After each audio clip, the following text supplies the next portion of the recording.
अस्सलाम वालेकुम, welcome to another vlog. आज मैं 1 वीक के बाद व्लॉग बना रही हूँ क्योंकि मुझे कुछ फीवर हो रहा था, तो इसलिए मैं वॉइस ओवर नहीं कर पा रही थी। बहरहाल आज मैं सोचा मैं आप लोगों के लिए डिश वॉशिंग का व्लॉग कि किस तरह हम तेज़ी से, आसानी से और बगैर मेस किए हुए डिश वॉश कर सकते हैं। तो बहरहाल मैं यूज़ करती हूँ विम बार।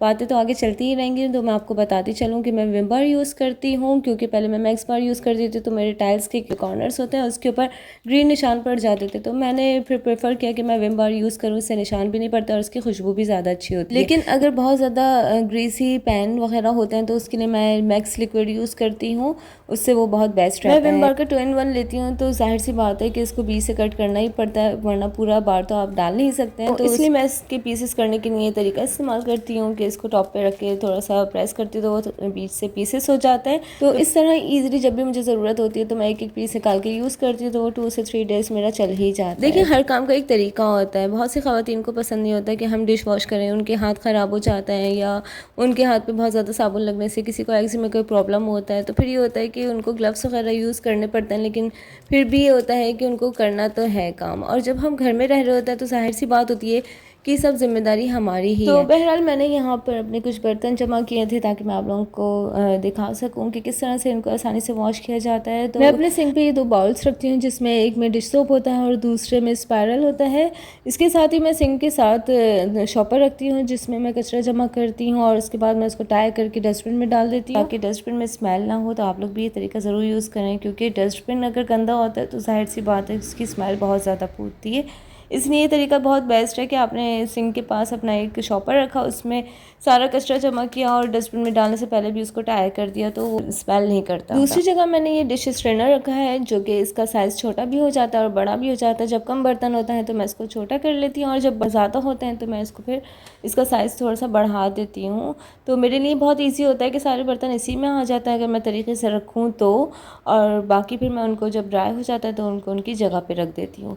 बहरहाल ये सारे बर्तन थे, थोड़े बहुत हैं, तो चूँकि मैं बर्तन छोड़ती नहीं हूँ, हाथ के हाथ वॉश करती रहती हूँ, क्योंकि मुझे बहुत हेडेक सा लग रहा होता है। हेडेक सा तभी लग रहा होता है ज़ाहिर है जब आपके ऊपर ज़्यादा काम आ जाए, तो ज़्यादा काम ना आए, इसलिए मैं इसको हाथ के हाथ वॉश करके रखती रहती हूँ। तो डिश वॉश करने का फर्स्ट स्टेप ये है कि आपने सारे बर्तन एक जगह जमा करके और उसका जितना कचरा है वो हटा देना है, और अगर कचरा नहीं हटता तो इट्स ओके, वो सिंक ड्रेन में जमा हो जाता है, तो आखिर में आप उसको क्लीन कर सकते हैं। सेकंड, सारे बर्तन एक जगह हमने कर लिए हैं और अब हम इनको 1 टाइम रिंस ऑफ करेंगे। रिंस ऑफ मीन्स कि आपने एक बार पानी बहा दिया ताकि इसके ऊपर जो गंदगी लगी है वो साफ़ हो जाए। क्योंकि समटाइम ऐसा होता है कि बर्तनों पे अगर सालन लगा है या चाय लगी है और अगर हम डायरेक्ट उसके ऊपर स्पंज लगा देते हैं तो हमारा स्पंज भी गंदा हो जाता है, उसके ऊपर निशान रह जाता है। तो बस इसी नहीं बर्तनों के ऊपर से एक बार पानी बहा दिया तो उसके ऊपर से सारा सालन वगैरह जो कुछ भी खाना वगैरह लगा हुआ है वो साफ़ हो जाता है। तो और जनाब फिर शुरू होती है वॉशिंग, यानी कि बर्तनों के ऊपर सबसे पहले मैं लगाती हूँ फोम, और फोम इस तरह से लगाती हूँ कि सबसे पहले मैं लेती हूँ सारे स्पून, सारी छोटी छोटी सी चीज़ें,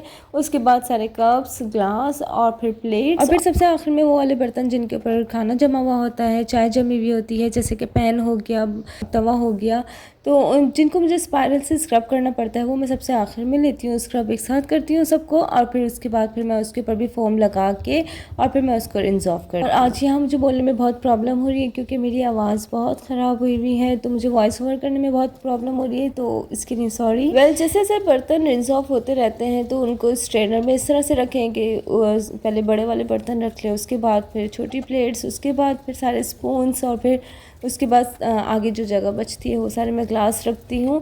इससे ये होता है कि बहुत तरीके से बर्तन अगर रखे हुए भी हैं और अगर अचानक कोई मेहमान आ जाता है तो आपको मेरा किचन एनी टाइम ऐसा ही मिलेगा कि बिल्कुल, यानी बिल्कुल क्लीन होता है। तो ऐसा लग रहा होता है जैसे समटाइम मैं खाना ही नहीं बनाती हूँ किचन में। लेकिन इससे मैं आपको मशवरा ये दूँगी कि आप अपने बच्चों को भी ये चीज़ सिखाएं कि आपको कुछ भी हो जाए, आप जितने भी थके हुए हों, जितने भी बीमार हों, आपको किचन सबसे सही साफ़ सुथरा रखना है। क्योंकि एक तो हमारी अम्मी ने भी हमें ये चीज़ सिखाई, और दूसरा हमारे बुज़ुर्ग कहते हैं कि जब लड़की की स्किल्स आपको देखने हैं तो आप किचन और उसका वॉशरूम देख लें तो आपको पता चल जाएगा कि लड़की कितनी सुघड़ है। तो यानी कि किचन और वॉशरूम 2 जगहें ऐसी होती हैं कि लड़की का सुघड़पन नज़र आता है। तो मैं आप लोगों को ज़रूर पर्सनली मशवरा दूंगी कि आप अपनी बच्चियों की तरबियत भी कुछ इस तरह से करें कि उनको ये सिखाएं कि आपको किचन और वॉशरूम बिल्कुल एक्यूरेट रखना है। और यहाँ सारे बर्तन वॉश करने के बाद सबसे आखिर में मैं ज़ारा की फीडर वॉश करती हूँ ब्रश से। और पहले मेरे पास रोटेट वाला ब्रश था तो वो बहुत इजी रहता है, लेकिन जब मैं दोबारा लेने के लिए गई तो मुझे वो वाला नहीं मिला, इसलिए मुझे वाला ब्रश लेना पड़ा। तो बहरहाल ब्रश से क्लीन वगैरह करके फिर मैं ब्रश को भी क्लीन करके रखती हूँ। और फिर साथ ही आपने स्पंज भी क्लीन रखना है ताकि स्पंज में स्मेल ना आए, क्योंकि अगर हम स्पंज पे साबुन लगा हुआ रख देंगे तो फिर स्पंज थोड़ा सा लेस वाला हो जाता है। बहरहाल सारे बर्तन वॉश करने के बाद अब बारी आती है सिंक ड्रेन को क्लीन करना और सिंक को क्लीन करना। तो सिंक ड्रेन में जो सारा कचरा निकला था वो मैंने साफ़ करके सिंक ड्रेन को मैं क्लीन कर रही थी। और सिंक ड्रेन क्लीन करने के लिए मेरा स्पंज बिल्कुल अलग है और डिश वॉश का स्पंज अलग है, क्योंकि जाहिर सी बात है एक डिश वॉश की बात अलग होती है और एक सिंक ड्रेन की बात अलग होती है, तो फिर दोनों के स्पंज में अलग ही। और ये काम मेरे हर बार के बर्तन वॉश करने के बाद का होता है, यानी कि अगर मैंने सुबह नाश्ते के बर्तन वॉश किए हैं तब भी मैं सिंक को क्लीन करती हूँ। उसके बाद अगर मैंने दिन के बर्तन वॉश करना है तो भी मैं सिंक को क्लीन करके ही दोपहर में सोने के लिए जाती हूँ, शाम में अलग। और फिर रात में भी लाजमी से लाजमी होता है कि आपको सिंक को क्लीन करके ही सोना, वरना सुबह जब आप उठते हैं तो सिंक ड्रेन में से स्मेल सी आ रही होती है। जब तक मैं सिंक क्लीन कर रही थी तब तक मेरे जो बर्तन थे वो भी ड्राई हो चुके थे, तो अब मैं उनको जगह के ऊपर रख रही थी। और सारे बर्तन रखने के बाद आपने अपना डिश स्ट्रेनर भी क्लीन करना है और उसको ऐसी जगह रखना है जहाँ वो ड्राई हो जाए, क्योंकि इसको भी ड्राई करना बहुत ज़रूरी है, वरना इसमें भी लेस आ जाएगा। और जहाँ कहीं भी पानी रहता है ज़ाहिर है वो जगह एक लेस वाली हो जाती है। तो किचन की हर उस चीज़ का और हर उस जगह का ख्याल रखना ज़रूरी होता है जहाँ पानी ठहर रहा होता है, कि कहीं वहाँ लेस ना आ जाए। तो बहरहाल ये सारी किचन की सफाइयाँ होती हैं और इन सफाइयों की वजह से ही आपका किचन साफ़ भी नज़र आ रहा होता है, वरना तो समटाइम ये सब सारी चीज़ें स्मेल भी कर जाती हैं। तो जनाब मेरा आज का व्लॉग इसी पे था कि मैं डिश वॉश आपको करके दिखाऊँ कि किस तरीके से आसानी के साथ सारी डिशेस वॉश हो जाती हैं और इतना टाइम भी नहीं लगता। तो ये हमारे लिए कोई हेक्टिक नहीं होता, बल्कि इसको हमें तरीके से करना आना चाहिए ताकि हमारा किचन भी हमेशा साफ़ ही रहे और फिर उसमें कोई गंदगी भी ना रहे। तो अगर आप लोगों को मेरी मोटिवेशनल वीडियो पसंद आती है तो मेरी वीडियो को लाइक कीजिए, चैनल को सब्सक्राइब कीजिए, अपने फ्रेंड्स में ज़रूर शेयर करें और कमेंट बॉक्स में अपनी राय का इजहार करें। मिलते हैं नेक्स्ट व्लॉग में किसी अच्छे से और न्यू टॉपिक के साथ। अपना ख्याल रखिएगा। अल्लाह हाफिज़।